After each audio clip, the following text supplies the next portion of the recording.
All right, we have another all-star panel to kick off our first show of the year and to get into some new laws that are already in effect now. So please welcome Philip Teresi from News Talk 580, 105.9 KMJ. Thank you for being here. Humberto Gomez Jr., Region 8 Director for the California Democratic Party. Thank you. And Bill McEwen, the News Director and columnist for the GVWire.com. Happy New Year. Thank you for being here. Happy New Year. Lots of new laws on the books, and we're going to start off with minimum wage, which went up here in California up to $11 for businesses with 25 or fewer employees and $12 for larger companies. Employees, I'm sure, are quite happy about this, but the impact on employers and ultimately on consumers is something that we all will wonder about. What are your thoughts on this hike? It's such a nice thought, and it's proof that Sacramento is run by well-intentioned fools. You raise the minimum wage, and for a minute, everybody's really stimulated. There's a lot of extra money flowing, and you see, okay, now we're going to buy TVs, we're going to buy cars, we're going to do this, we're going to do that. Except that now the cost of producing that head of lettuce, of producing that automobile repair, of everything that we consume goes up. Because none of these businesses are going to take a hit for their shareholders. Right. None of these CEOs are going to take a pay cut. So if you and I want that head of lettuce that now costs $12 an hour to pick, we're going to pay that difference out of our pocket. And it's actually the people who got that raise who are hurt the most by that. I guess that is one way of looking at it. It's kind of a good news, bad news thing. Humberto, what are your thoughts? I think it's compared to the cost of living that has been increasing in California. It's expensive to live here. It's expensive to live here, and I think they're well intentioned, and I actually do agree with that. True, it will have some, they definitely have some limitations for some of the sizes of the businesses.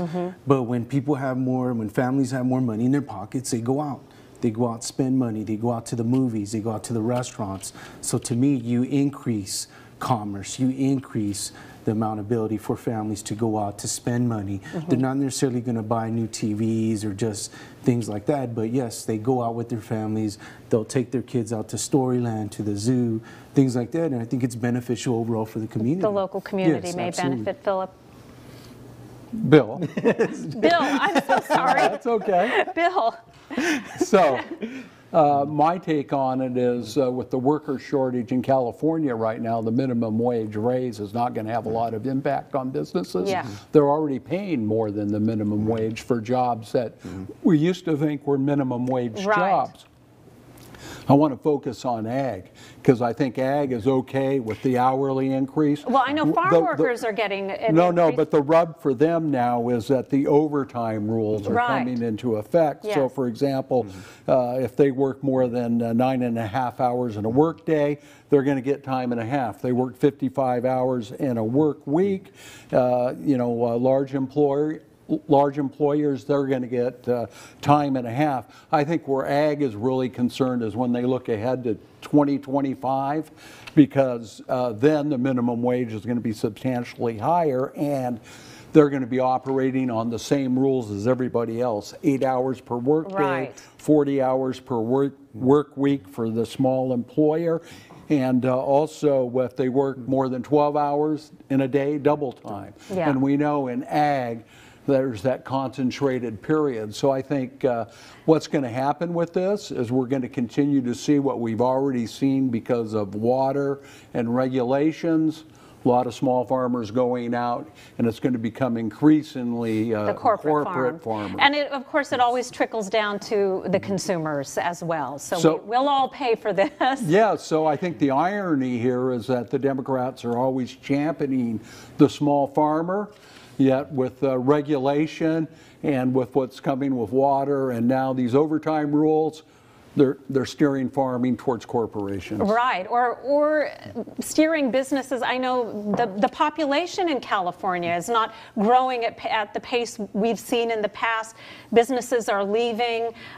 People are moving away because of the tax situation and who knows, this may play a role in driving businesses and residents out of the state too down the road. All right, well, let's move on to the cash bail law, which actually goes into effect in October. So we're not actually seeing that change yet, but California is doing away with the cash bail. The governor signed that bill saying it's fair now for the poor and the rich who are, looking at going to court. Your thoughts on that? I know there's still a few months before, Bill, why don't we start with you on that one? Well, so this isn't finished. The legislature is going to tackle this. You think it's going to change before October? I don't know. I can't make that prediction. We'll all go broke trying to predict the California legislature. But I do know the tremendous forces that are at work, and the bail industry is not going to take this lying down. Yeah. And so they're talking about it. Gavin Newsom, has backed this law, but he also recognizes the pressures that are going on out there. And so the other thing you have to remember is the bail industry is already, they're going to have something on the 2020 ballot to let the people vote. And, that result may be interesting. So I think we're going to be talking about this a lot more. That's what I want to impart. Humberto, And absolutely, I think Bill's right. I think the ACLU was in agreement at first, and then they decided to back off from that. And also, what's it going to do for our courts? I mean, they say, the courts will figure it out by an algorithm, by things like that, but you're going to need to fund the courts in order for them to take over the process for the bail industry, what they've considered, what they've been doing. That's a good point, the financial impact. So you're going to have to, you're going to have to definitely fund the courts more if you're going to have to do this. Philip? I think this is another one of those stories where it's good intentions being met up against hard reality. And I think we're going to see the same kind of trouble that we do with AB 109, that we have with 54, and now we're going to have this no cash bail situation, and you're going to have real criminals walking away. You're going to have people who are termed nonviolent, not high risk, who are not being held accountable in any way. I mean, that seems like that would be the obvious outcome of this, but someone may know better. Well, and that's the problem, is I think that you've got well-intentioned people who think that they know better, and they haven't completely considered the consequences of this kind of decision. Yeah. They've also taken a private sector solution, which was the bail bondsman going out and getting the bail jumper, and put it on the taxpayers to cover that expense. Stephanie, if we have time, I would like to address what this is going to lead to. So we think about Ranil Singh, who was shot. Yes.